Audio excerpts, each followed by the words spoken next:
Telugu YouTube ఛానల్లో మీ వ్యాపార ప్రకటనల కోసం 9154949554 కి కాల్ చేయండి. Hello everyone, welcome to KTV Telugu.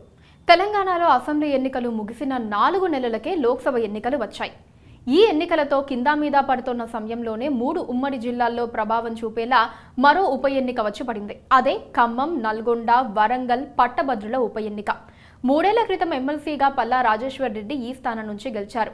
ఆయన జనగామ ఎమ్మెల్యేగా పోటీ చేసి విజయం సాధించారు. దాంతో రాజీనామా తప్పనిసరైంది. ఉప ఎన్నిక వచ్చేసింది. కానీ వలస నేతకు టికెట్ ఇచ్చి బీఆర్ఎస్ మొదటి అడుగులోనే తడబడింది.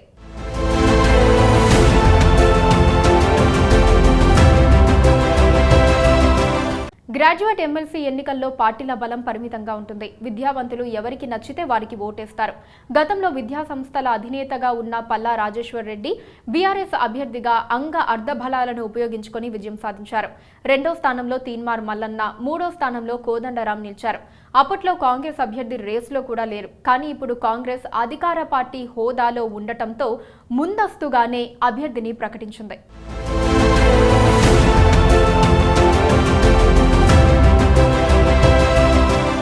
గ్రాడ్యుయేట్లలో మంచి ఆదరణ ఉన్న తీన్మార్ మల్లన్న అలియాస్ చింతపండు నవీన్ కుమార్ ను ఎంపిక చేసుకుంది. ఆయన ప్రచారం చేసుకుంటున్నారు. బీఆర్ఎస్ అభ్యర్థిగా రాకేష్ రెడ్డిని కేసీఆర్ ఖరారు చేశారు. బీజేపీ టికెట్ రాకపోవడంతో ఆయన అసెంబ్లీ ఎన్నికల సమయంలో బీఆర్ఎస్ లో చేరారు. రాకేష్ రెడ్డికి టికెట్ ఇవ్వడాన్ని మాజీ మంత్రి ఎర్రబెల్లి సహా మెజారిటీ లీడర్లు వ్యతిరేకిస్తున్నారు. బుధవారం తెలంగాణ భవన్లో పార్టీ వర్కింగ్ ప్రెసిడెంట్, మాజీ మంత్రి కేటీఆర్ నిర్వహించిన సమావేశానికి సగానికి పైగా లీడర్లు హాజరు కాలేదు. 130 మంది నాయకులకు ఆహ్వానం ఉండగా కేవలం 50 నుంచి 55 మంది మాత్రమే హాజరయ్యారు. ఈ టికెట్ను వికలాంగుల సంక్షేమ కార్పొరేషన్ మాజీ చైర్మన్ వాసుదేవరెడ్డి, గీత కార్మికుల కార్పొరేషన్ మాజీ చైర్మన్ పల్లేర్ రవికుమార్ గౌడ్, దూదిమెట్ల బాలరాజ్ యాదవ్ ఆశించారు. వరంగల్, ఖమ్మం, నల్గొండ జిల్లాల పరిధిలోని ముఖ్య నేతలే మీటింగ్కు డుమ్మా కొట్టడం చర్చనీయాంశంగా మారింది. మాజీ మంత్రి ఎర్రబెల్లి దయాకర్ రావు, మాజీ ఎమ్మెల్యేలు పెద్ది సుదర్శన్ రెడ్డి, చెల్లా ధర్మారెడ్డి, ఎమ్మెల్సీలు పోచంపల్లి శ్రీనివాసరెడ్డి, బసవరాజు సారయ్య, తక్కెలపల్లి రవీందర్ రావుతో పాటు పలువురు కార్పొరేషన్ మాజీ చైర్మన్లు ఈ మీటింగుకు గైర్హాజరయ్యారు. రాకేష్ రెడ్డికి మద్దతిచ్చేది లేదని పలువురు బహిరంగంగానే చెబుతున్నారు. ఇక బీఆర్ఎస్ కు ఓ రకంగా ఇది సిట్టింగ్ స్థానం. తమ ఎమ్మెల్సీ పల్లా రాజేశ్వర్ రెడ్డి రాజీనామా వల్ల వచ్చిన ఉప ఎన్నిక. అందుకే గెలవటం మరింత ప్రతిష్టాత్మకం. కానీ ఇప్పుడు అభ్యర్థిని నిలబడటంతోనే తడబడ్డారు. మరోవైపు కాంగ్రెస్ అభ్యర్థి తీన్మార్ మల్లన్న ప్రత్యేక శైలితో ప్రచారం చేసుకుంటున్నారు.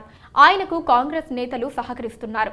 నామినేషన్ వెయ్యగానే తనతో పాటు తన కుటుంబానికి ఉన్న ఆస్తులన్నిటినీ ప్రభుత్వానికి రాసిచ్చేశారు. తీన్మార్ మల్లన్న పబ్లిసిటీ స్టంట్ చేశారని అనుకున్నారు. కానీ ఆయన పత్రాలు రిజిస్టర్ కూడా చేసేశారు.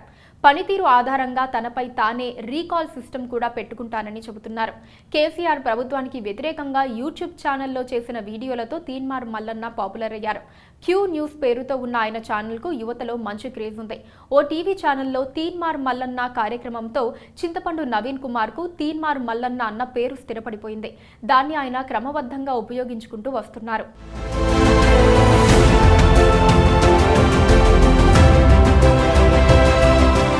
ఈ స్థానానికి 2021లో ఎన్నికలు జరిగినప్పుడు మల్లన్న ఇండిపెండెంట్ గా పోటీ చేశారు. కోదండరాంను కూడా దాటేసి 2వ స్థానంలో నిలిచారు. 2021లో జరిగిన నల్గొండ, ఖమ్మం, వరంగల్ పట్టభద్రుల ఎమ్మెల్సీ ఎన్నికల్లో టీఆర్ఎస్ అభ్యర్థి పల్లా రాజేశ్వర్ రెడ్డికి గట్టి పోటీ ఇచ్చారు. అప్పట్లో బీఆర్ఎస్ అధికారంలో ఉంది. పల్లా రాజేశ్వర్ రెడ్డి విద్యా సంస్థల అధినేత.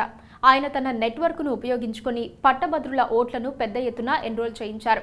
పగడ్బందీగా పోల్ చేయించుకోగలిగారు. కానీ ఈసారి ఓట్ల నమోదులోనూ పార్టీలు పెద్దగా జోక్యం చేసుకోలేదు. దీనికి కారణం సాధారణ ఎన్నికల హడావిడిలో పడిపోవటమే.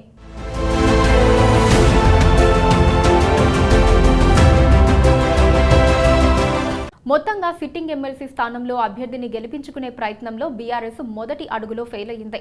సొంత నేతల మద్దతును కూడగట్టుకోలేకపోయింది. Please subscribe to KTV Telugu. KTV Telugu. KTV Telugu channel.